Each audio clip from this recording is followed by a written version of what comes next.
16. stráž, pozor!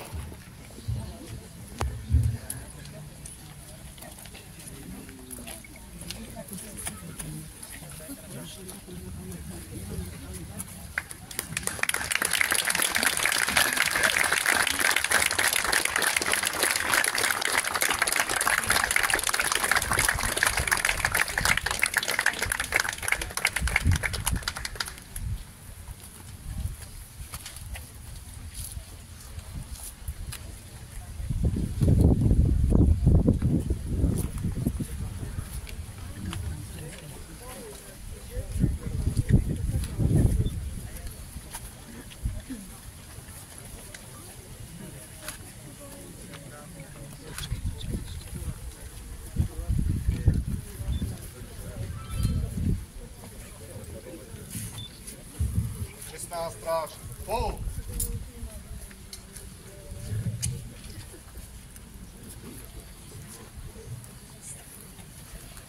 Vieme, že my Slováci sme národ vľúdny, prívetivý, ale často i zabudlivý. Aby sme nezabudli, nech nám i budúcim generáciám tento pamätník pripomína veľkú osobnosť obce Beckov i celého slovenského národa. Nech naša bezmedzná vďaka, vyjadrená i týmto spôsobom, hlása, že spomienka na našich predkov je vždy živá. Drahí prítomní, o osobnosti evanjelického farára Jozefa Miloslava Hurbana, nášho duchovného, ktorý svoje povolanie považoval za svoje poslanie a obetavo mu slúžil celý svoj život, veľa napovie, čo by jeho duchovný ex libris. Všetko, čo som vykonal, nedala mi učenosť, ale láska ku Kristovi a k cirkvi. Jeho životným krédom bolo heslo pravde a národu. Kresťanské zásady a láska k národu mu boli vždy najvyššou hodnotou a ani v najkrutejších časoch sa im nikdy nespreneveril. O duchovné slovo a požehnanie pamätníka poprosím v tejto chvíli generálneho biskupa Evanjelickej cirkvi Augsburského vyznania na Slovensku, pána Ivana Erika.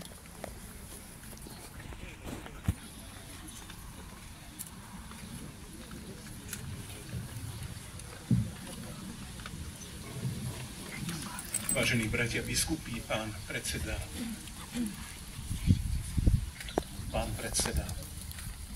poslanci, poslankyne, drahí priatelia, ja som chcel predniesť iba modlitbu, ale nedá mi povedať aj dve veci. Máte niekedy aj vy takéto hnutie, že nedá mi nepovedať.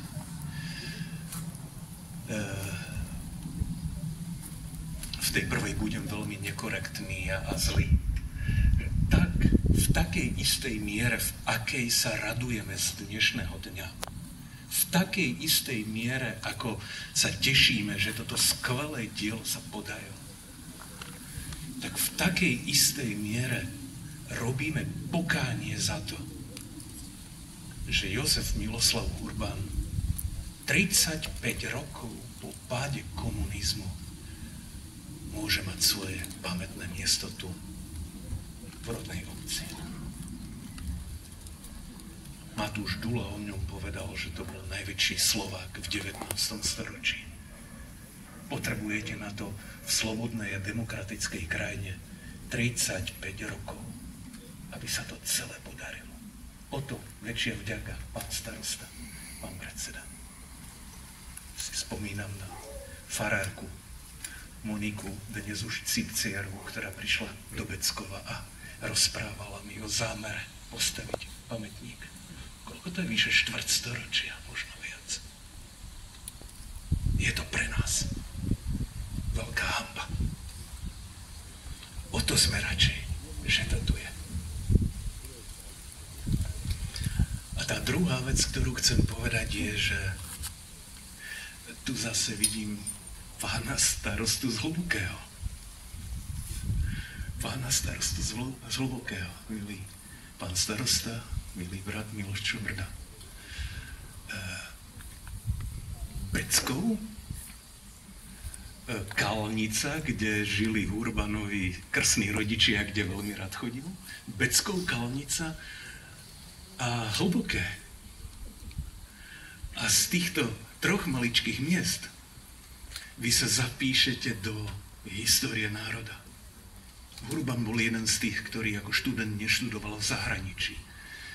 Raz navštívil Prahu, raz navštívil Záhreb, dvakrát navštívil Viedeň, raz navštívil Kromieříž a nejaký čas sa skrýval na Sliesku. Celý život Beckov a Hlboké. Nemusíte mať najmodernejšie technológie a postavenie, aby ste niečo svojmu štátu, svojej vlasti, svojmu národu priniesli. Hurban to nemal. Aj tak tu stojíme v úžase nad jeho životným dielom a vzdávame úctu jeho pamiatke. Tieto dve veci som chcel povedať. Pozdravujeme Hlboké.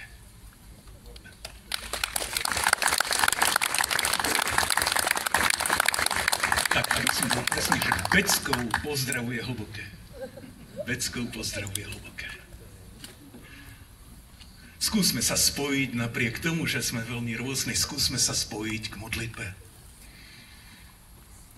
Drahý náš Bože, ďakujeme Ti za dnešný skvelý deň, keď Tvoje milované dieťa, vzácny služobník Evanjelickej cirkvi a slovenského národa môže mať konečne toto miesto, ktoré označuje, kde sa narodil, kde sú jeho korene, odkiaľ vyšiel.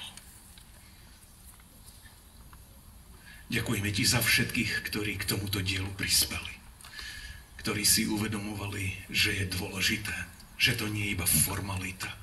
Že pamätník, ako bolo povedané, má na niečo upozorňovať.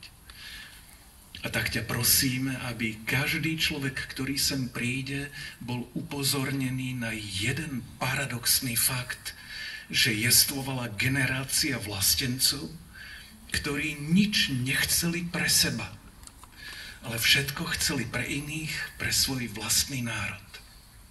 Odchádzali z tohto sveta častokrát zahorknutí, chudobní, znevážení, ale my dnes môžeme jesť sladké ovocie ich životnej práce a obeti. Daj, aby každý človek si na tomto mieste uvedomoval práve tento fakt, že nemá byť sebecký, že má kus svojho života otvoriť iným a žiť pre iných. Ďakujeme Ti za tú generáciu, ktorá to do poslednej bodky robila a na ktorej čele stál Jozef Miloslav Urban. Prosíme ťa, aby si Ty, večný Boh, toto miesto požehnal a posvetil. Sláva Bohu, Otcu i Synu i Duchu Svätému, ako bola na počiatku, i teraz, i vždycky, i na veky vekov. Amen.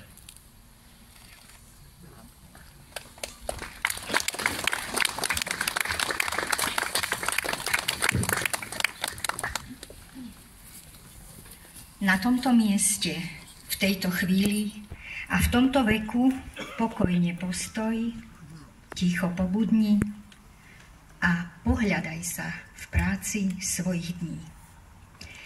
V tejto chvíli poprosím našich ústavných činiteľov, zástupcov štátnych organizácií, samosprávnych orgánov, aby na znak úcty a vďaky položili vence k pamätníku.